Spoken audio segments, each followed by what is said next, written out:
C'est l'un des plus beaux châteaux de la Charente et le berceau d'une illustre famille qui fleure bon l'histoire de France, celle des La Rochefoucauld. Un joyau de la Renaissance, dont Sonia Matossian, sa propriétaire, et Sixte de La Rochefoucauld, son neveu, connaissent tous les secrets. Et sur l'histoire de leurs prestigieux ancêtres, ils sont intarissables. Lui, alors, c'était un homme tout à fait exceptionnel, le cardinal de La Rochefoucauld. Il a failli être pape. Il paraît qu'il lui a manqué une voix. Les La Rochefoucauld, une famille vieille de 1000 ans, une dynastie d'hommes très influents. Mais parmi les descendants actuels, il y en a un qui ne risque pas d'avoir son portrait accroché au mur. Cet homme, c'est le vicomte Armand de La Rochefoucauld, 8e duc de Doudoville, un prince de l'Arnaque. Au moment où il avait besoin d'argent, il nous est arrivé de le trouver là où il ne fallait pas. Comment il dit, Jésus-Christ, que celui qui a fauté me jette la première pierre? Un escroc de génie qui, aujourd'hui, dort en prison. Baptisé par la presse le vicomte de la Magouille, Armand de La Rochefoucauld, 71 ans, vient d'être mis en examen pour association de malfaiteurs, extorsion de fonds en bande organisée et blanchiment. Comment cet aristocrate descendant de la haute noblesse française, comment un homme raffiné à la réputation de flambeur, a-t-il bien pu en arriver là? Portrait de cet Arsène Lupin des temps modernes, qui depuis 40 ans, fait parler de lui. Armand de La Rochefoucauld a toujours été un habitué des rendez-vous mondains, comme celui de La Baule, une station balnéaire très chic de la côte atlantique, connue notamment pour son concours d'élégance automobile. Lors d'une précédente édition, l'aristocrate avait fait sensation. Je peux faire mes essais-sons ? Joël Laplacette, l'organisateur de la manifestation, se souvient parfaitement de ce gentleman. Personnage étonnant, très spectaculaire, très attachant, très curieux. C'est quelqu'un qui est bien existé à travers son image. Et le fait de s'exhiber, entre guillemets, avec son épouse et avec sa belle voiture, ça forme un ensemble qui fait qu'effectivement, on vient ici, sur ce concours d'élégance, vraiment pour se montrer. Monsieur le duc de Doudoville. Filmé en 2013, l'aristocrate, avec son côté m'as-tu vu, se fait remarquer à bord d'une Buick d'une valeur inestimable. Merci, monsieur le duc, d'être venu avec cette somptueuse voiture, l'ex-voiture de Gary Grant. Monsieur parade au volant et madame fait le spectacle. À l'arrivée, le vicomte remporte haut la main le prix du public. Et bien voilà. Merci à vous et bon retour. Armand de La Rochefoucauld, un vicomte qui aime aussi se mettre en valeur, comme ce jour-là, à l'abbaye de Westminster à Londres, où sont couronnés la plupart des monarques anglais. L'aristocrate est très fier de présenter sa famille à l'aumônier personnel de la reine Élisabeth II. Tous sont là pour rendre hommage à François de La Rochefoucauld, un ancêtre ayant servi dans l'armée anglaise. Au milieu de ces dignitaires de haut rang comme ce maréchal britannique, il est comme un poisson dans l'eau. Mais tout ce beau linge est loin d'imaginer que le vicomte a d'autres fréquentations moins respectables, qu'il est mis en cause dans une affaire criminelle.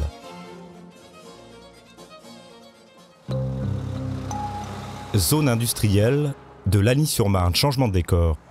Tout commence par une histoire de dette dans le milieu de la ferraille. Fin janvier, la femme d'un entrepreneur spécialisé dans le recyclage de métaux est seule chez elle le soir. Elle va avoir la peur de sa vie.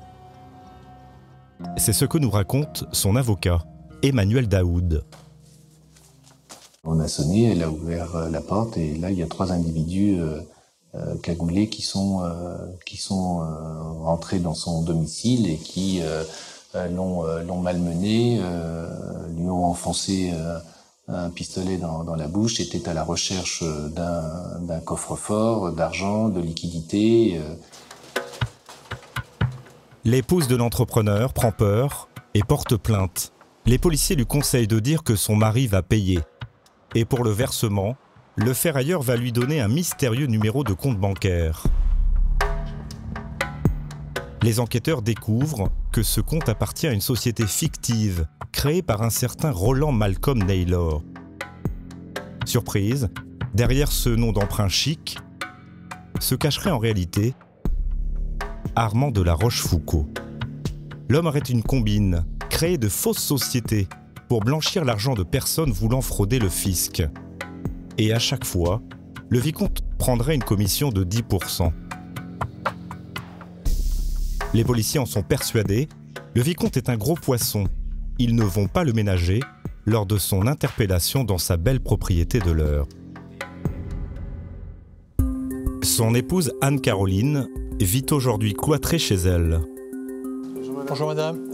Traumatisée, elle accepte pour la première fois de revenir sur cette arrestation musclée, mais à visage caché et en présence de l'avocat de son époux, Arnaud Claret. Mon mari, entendant que des gens voulaient défoncer la porte, est sorti par l'autre côté.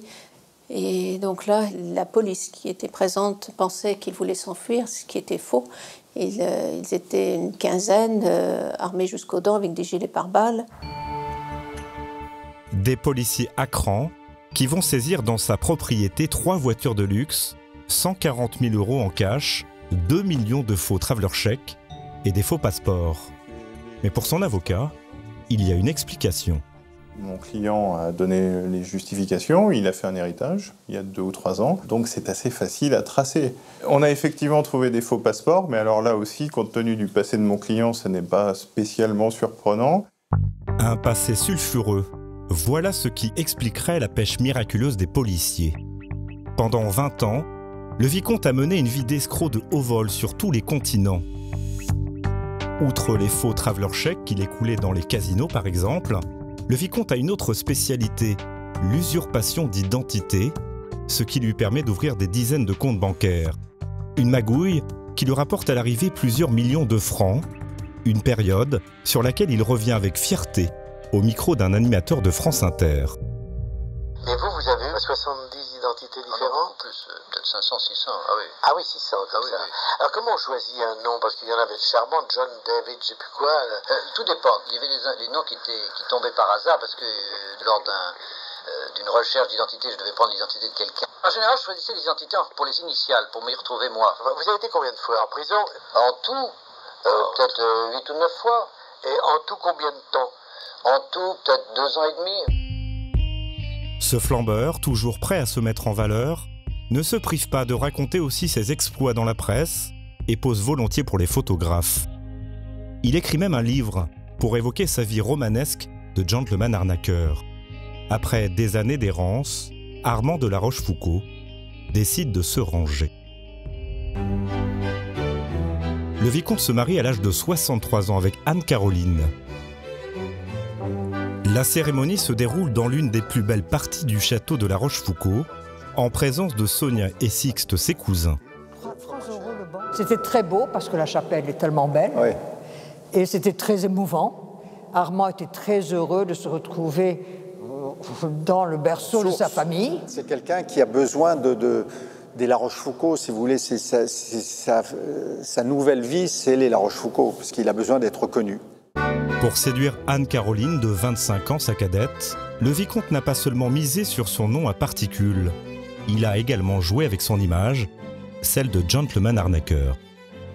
Cette photo a été prise à Paris, c'était pour l'anniversaire de mon mari. Le thème était Arsène Lupin. Il est vrai que ses initiales sont AL, Armand La Rochefoucauld. Un passé d'escroc qu'il a toujours assumé auprès de son épouse. Il m'a tout de suite parlé de son livre, me disant ce qu'il avait fait, voilà, sa vie telle qu'il était, mais qu'il cherchait à se normaliser. Il voulait se stabiliser et fonder une famille et tout ça, mettre ça de côté. Et pour lui, tout ça était du passé. Malgré ce vœu pieux, le vicomte va une nouvelle fois se retrouver au cœur d'une sombre affaire d'usurpation d'identité. À 7 km de Deauville, un beau domaine de 50 hectares, acheté par Patrick Spalter, un ancien professeur de droit passionné de chevaux. Et celui-ci, qui était talon, lui, a des origines exceptionnelles. Cet heureux propriétaire pensait couler des jours paisibles en Normandie. En fait, pas du tout. Ça, c'est tout le dossier, monsieur Spalter? Non. C'est 5% du dossier. En 2006, surprise, Patrick reçoit un avis d'expulsion. Un certain Cunningham, un Irlandais, prétend être le propriétaire de son domaine, documents à l'appui. Un homme affirme même être son représentant, Armand de la Rochefoucauld. Monsieur de la Rochefoucauld est entré en contact avec un cabinet d'avocats d'Évreux pour lancer les procédures judiciaires d'expulsion et de récupération de la propriété. Il l'a fait à son nom, en tant que mandataire de monsieur Cunningham. On s'est rendu compte que là, il a été produit des documents falsifiés et qui ont donné lieu à une plainte. Des faux documents, mais ce n'est pas tout. Patrick décide d'écrire au fameux Cunningham. En lisant sa réponse, il n'en croit pas ses yeux. Cher Patrick, j'ai bien eu votre lettre et je me permets de vous dire que le passeport dont vous me présentez les éléments n'est pas le mien et ne correspond pas, car dans ma vie, je n'ai pas eu de passeport irlandais ni la nationalité irlandaise. Un passeport qui n'est pas le sien, un homme âgé de 80 ans qui n'est pas irlandais et qui vivrait en maison de retraite. Cunningham se serait donc fait usurper son identité par Armand de la Rochefoucauld. C'est en tout cas ce que soupçonne la justice, qui a ouvert une enquête suite à la plainte de Patrick. Pour cette affaire, le vicomte aurait dû être interrogé début juillet, sauf qu'entre-temps, il s'est fait arrêter pour l'histoire des ferrailleurs. Deux nouvelles affaires qui salissent le nom d'une illustre famille de la haute noblesse française. Mais au château de la Rochefoucauld, Sonia et Sixte lui trouvent des circonstances atténuantes. Leur cousin serait en fait devenu escroc pour se venger d'un père qui l'a rejeté à l'adolescence. Le père sortait avec cette femme, il a eu ce fils. Il avait promis à cette femme, mais qui était mariée, elle, donc on peut dire que c'est une liaison adultérine du côté de la femme, et il lui avait promis le mariage. Mais finalement, il a épousé quelqu'un d'autre. Et du coup, il est devenu ce qu'on appelait à l'époque, maintenant on dirait enfant naturel, un bâtard. Et ça, c'est une tâche indélébile. Oui, indélébile. Marqué du sceau de l'infamie, le jeune Armand est mis au banc de la famille par un grand-père tyrannique, Sostène de la Rochefoucauld. C'est son fameux Sostène qu'il a accusé d'être le bâtard. C'est ça qui est dramatique. Hein. Et c'est surtout dans son testament. Comment peut-on écrire quelque chose d'aussi méchant, noir sur blanc? Comment peut-on avoir une influence aussi néfaste à sa mort? Qu'avait-il écrit sur le testament? Il a écrit, j'espère que cet enfant qui est le bâtard de la famille n'aura pas de progéniture afin que la famille ne se démultiplie pas à travers lui. Mais comment peut-on faire une chose pareille? Armand de la Rochefoucauld va néanmoins devenir père de 3 filles. Mais durant toute sa vie, il s'est senti mis à l'écart de son illustre famille. Et cela ne risque pas de s'arranger. Le vicomte est aujourd'hui incarcéré à la maison d'arrêt d'Auny, en banlieue parisienne, bien loin des belles demeures et des châteaux des La Rochefoucauld.